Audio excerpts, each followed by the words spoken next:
Chers explorateurs de l'invisible, aventuriers des mystères ancestraux, je vous salue. Bienvenue sur notre chaîne, là où les voiles entre les mondes se font plus fins et les échos du passé résonnent avec une clarté troublante. Aujourd'hui, nous plongeons au cœur d'une date particulière, une journée où le sacré et le profane se mêlent, où les prières les plus ardentes trouvent un écho et où les âmes errantes murmurent à nos oreilles. Le 28 octobre est une charnière, un seuil où l'automne s'installe définitivement et où les énergies des mondes subtils se manifestent avec une intensité accrue. Avez-vous déjà ressenti ce frisson inexpliqué en vous approchant d'un lieu ancien? Ce pressentiment que quelque chose d'autre, d'invisible est tout près. Le 28 octobre est empreint de cette atmosphère.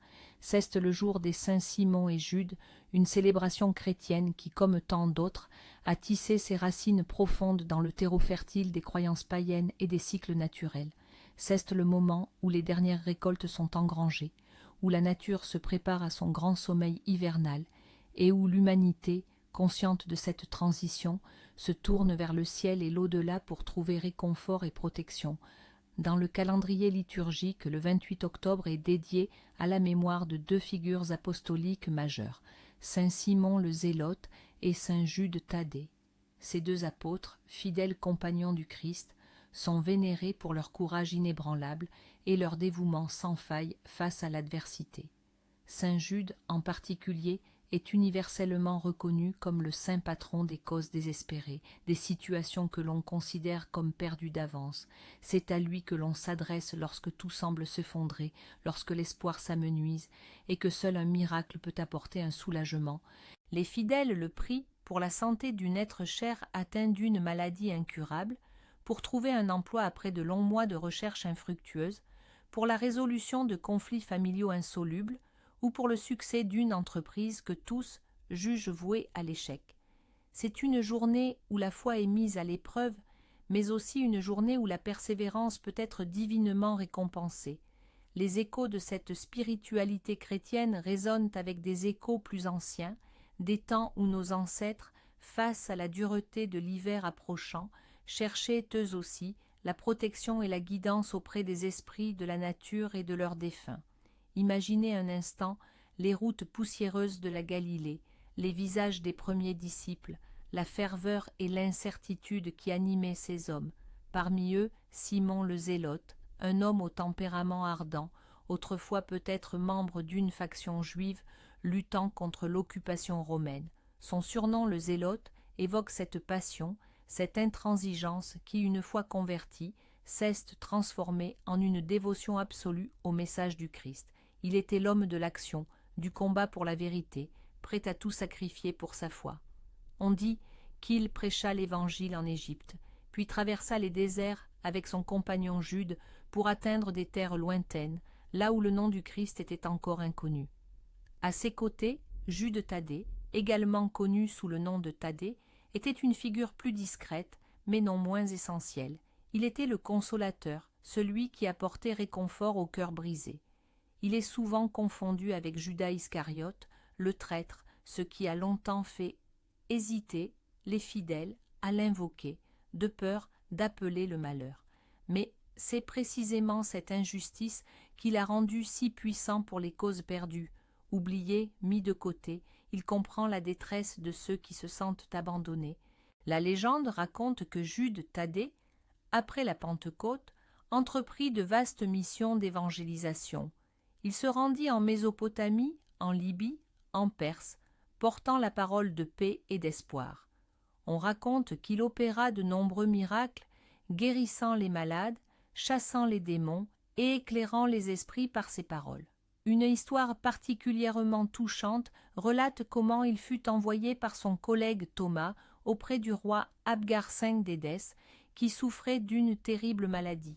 Jude, portant non pas une image du Christ peinte de sa main, mais une image miraculeuse du visage du Sauveur, le Mandilion, guérit le roi et convertit toute sa cour. Ce miracle n'est pas seulement un acte de guérison physique, mais aussi une démonstration de la puissance de la foi face à l'impossible, un thème central dans l'intercession de saint Jude. Leurs chemins se rejoignirent en Perse, où ils continuèrent à prêcher avec une ferveur inébranlable, défiant les prêtres païens et leurs idoles. Leurs vies missionnaires furent couronnées par un martyre épouvantable. À Suanir, en Perse, ils furent confrontés à une foule en colère, incitée par les prêtres locaux.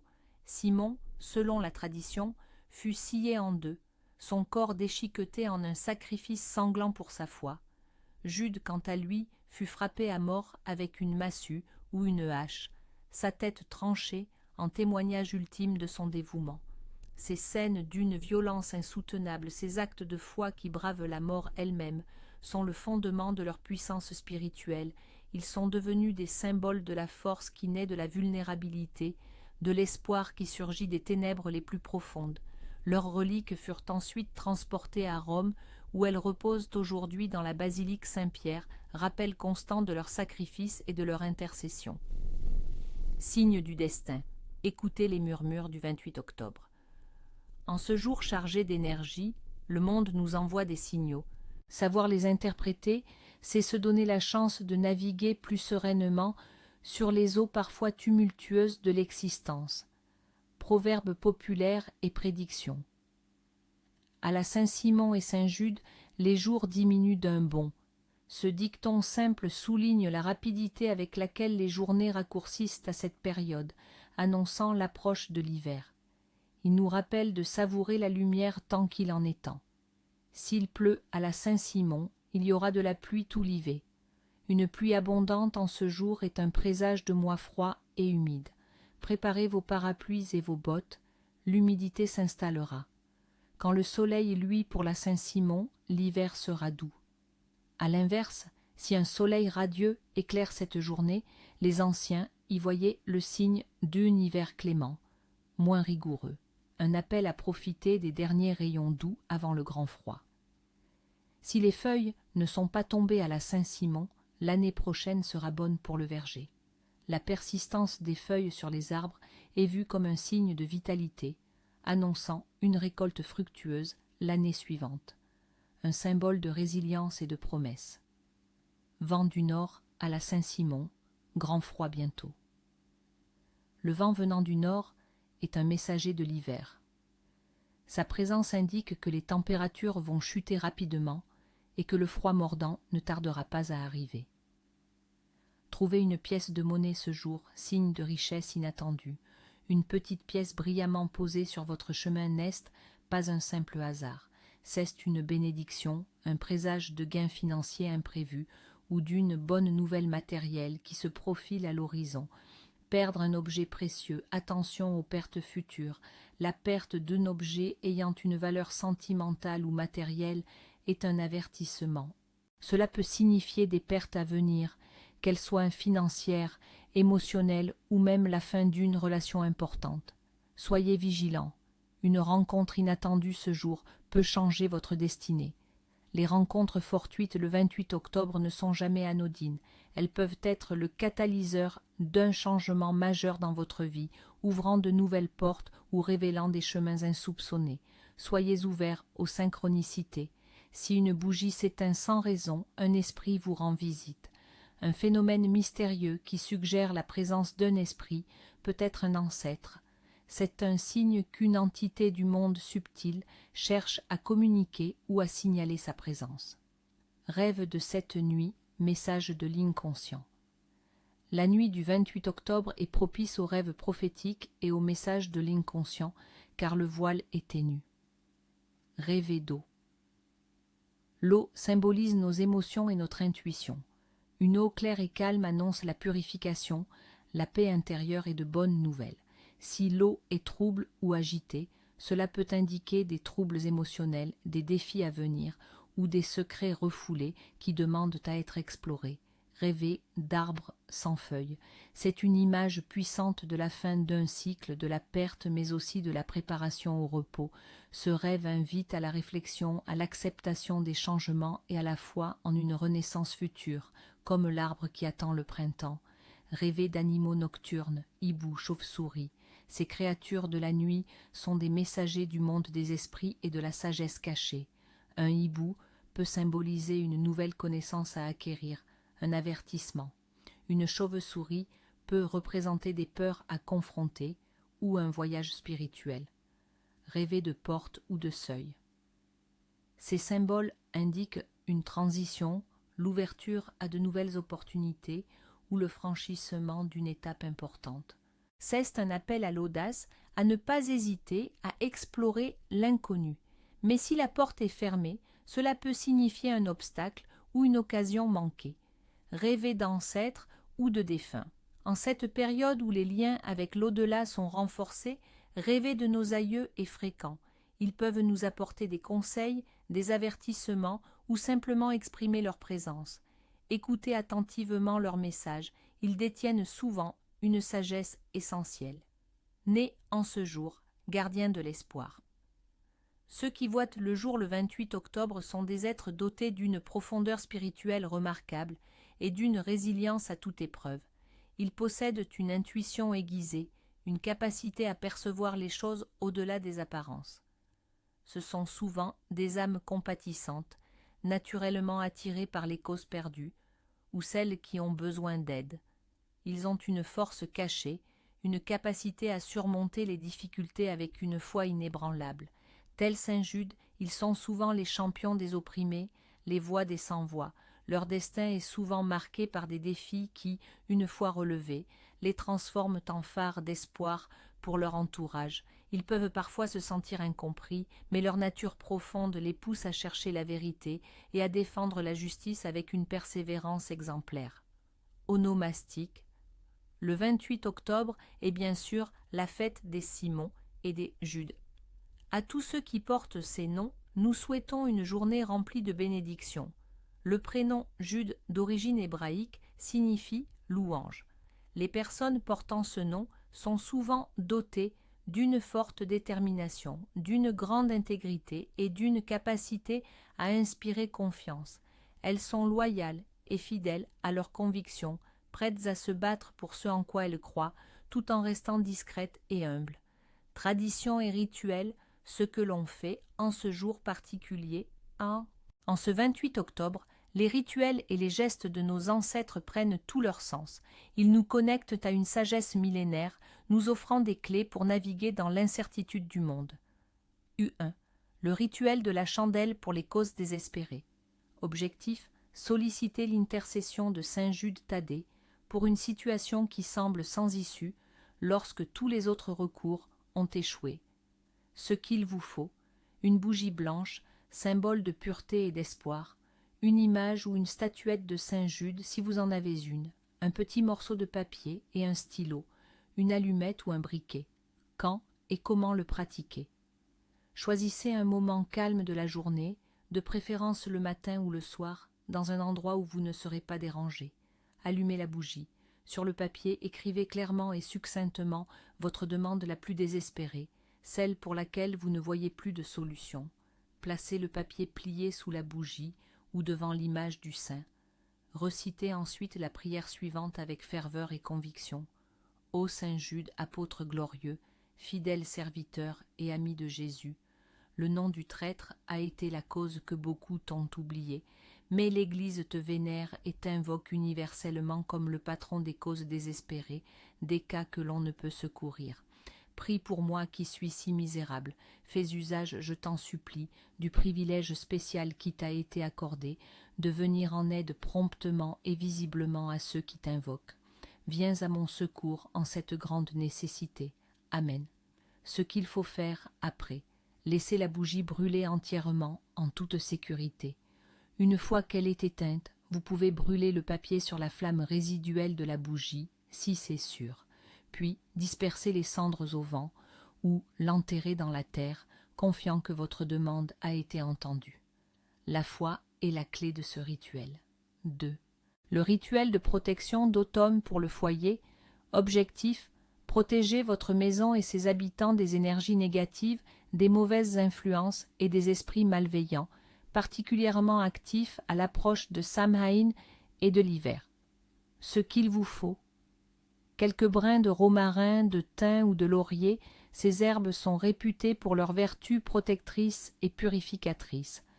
Un petit sachet en tissu naturel, coton, lin, ou un simple morceau de tissu que vous pourrez nouer, Du fil rouge, couleur de protection. Quand et comment le pratiquer? Rassemblez les herbes fraîches ou séchées. Au lever du soleil ou au crépuscule, placez les herbes dans le sachet. Pendant que vous le faites, concentrez-vous sur votre intention de protection pour votre foyer et votre famille. Visualisez une lumière protectrice entourant votre maison. Nouez le sachet avec le fil rouge. Accrochez ce sachet au-dessus de l'entrée principale de votre maison ou placez-le discrètement dans les 4 coins des pièces principales. Texte de l'invocation, si vous le souhaitez. Par les herbes de la terre, par la force de l'air, que ma maison soit sainte, que le mal se taise. Protection soit, paix soit, amour soit, que les énergies négatives s'éloignent et que la bienveillance demeure. Ce qu'il faut faire après, renouveler ce sachet de protection chaque année, idéalement à la même période, ou lorsque vous sentez que votre foyer a besoin d'un regain d'énergie protectrice. Brûlez respectueusement l'ancien sachet et ses herbes, en remerciement. 3. L'offrande aux esprits des ancêtres. Objectif: honorer la mémoire des défunts, maintenir un lien respectueux avec eux et solliciter leur bénédiction et leur guidance en cette période où le voile entre les mondes est mince. Ce qu'il vous faut: une petite portion de votre repas du jour, un verre d'eau fraîche, une fleur fraîche, blanche de préférence, ou quelques feuilles d'automne. Quand et comment le pratiquer? Avant le coucher du soleil, préparez une petite assiette de nourriture, un peu de chaque plat que vous avez mangé, un verre d'eau et la fleur. Déposez-les dans un coin tranquille de votre maison où vous ne passerez pas régulièrement, ou mieux encore, sous un vieil arbre dans votre jardin ou un espace naturel proche. Adressez-vous doucement à vos ancêtres en les invitant à partager ce repas et à se ressourcer. Vous pouvez dire « Ancêtres bien-aimés, esprit protecteur, je vous offre ce repas en signe d'amour et de respect, que votre sagesse me guide et votre protection m'enveloppe, soyez les bienvenus. » Ce qu'il faut faire après, laissez l'offrande toute la nuit. Au matin, remerciez les ancêtres. La nourriture peut être déposée au pied d'un arbre ou dans la terre, pas à la poubelle, et l'eau versée également dans la nature. 4. Tradition culinaire, chaleur et réconfort. D'automne, le 28 octobre, à l'approche de l'hiver, la cuisine se tourne vers la chaleur et l'abondance des dernières récoltes. Les soupes crémeuses, les soupes de potimarron, de courges butternut ou de lentilles sont à l'honneur. Elles apportent réconfort et nourrissent le corps et l'âme, préparant l'organisme au froid.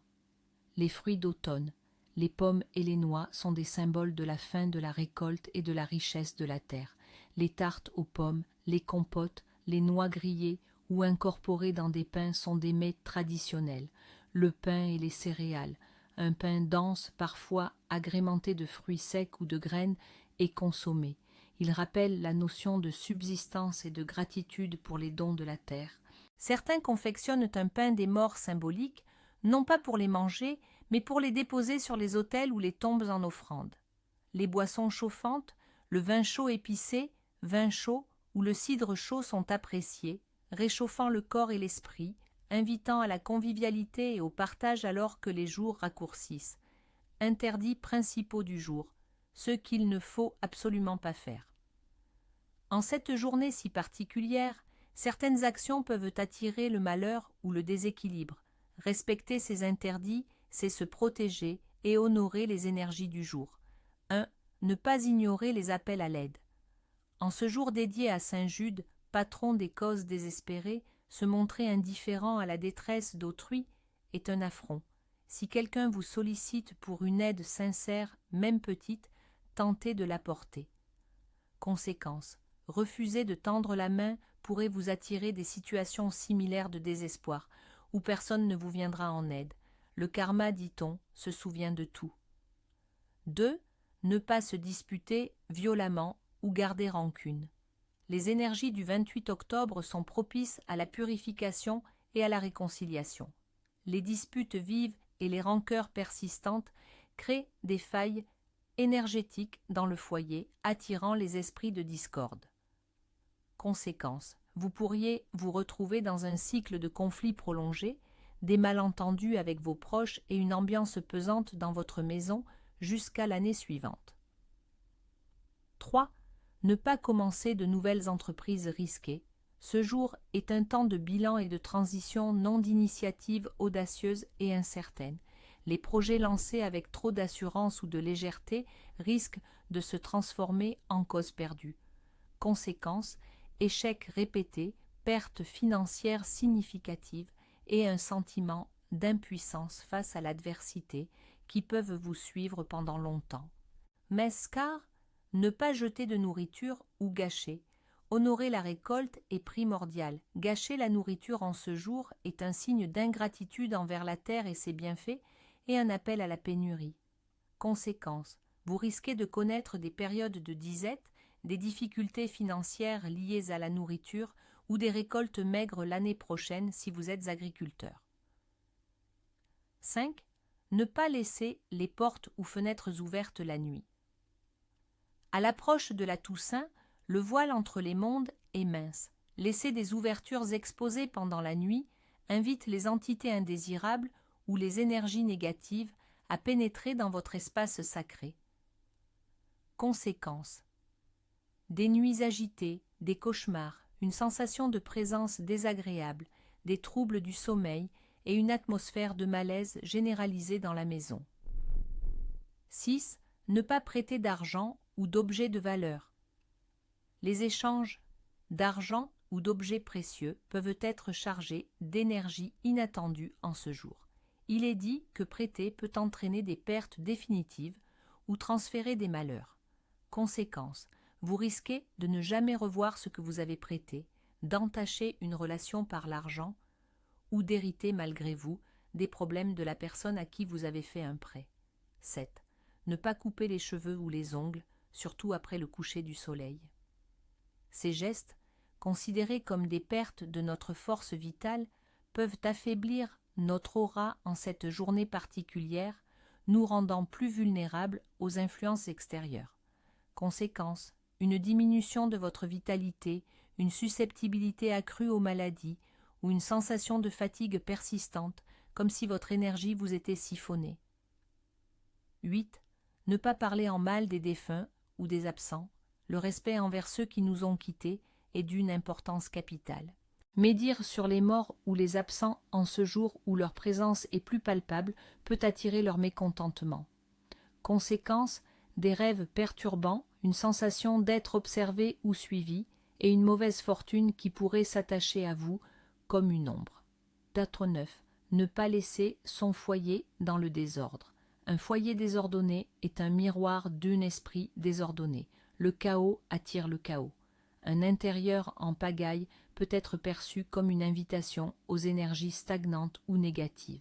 Conséquences, discorde familiale, sentiment d'oppression, difficulté à se concentrer et une stagnation dans les affaires personnelles et professionnelles. Mettez de l'ordre pour attirer la clarté. 10. Ne pas se plonger dans la mélancolie excessive.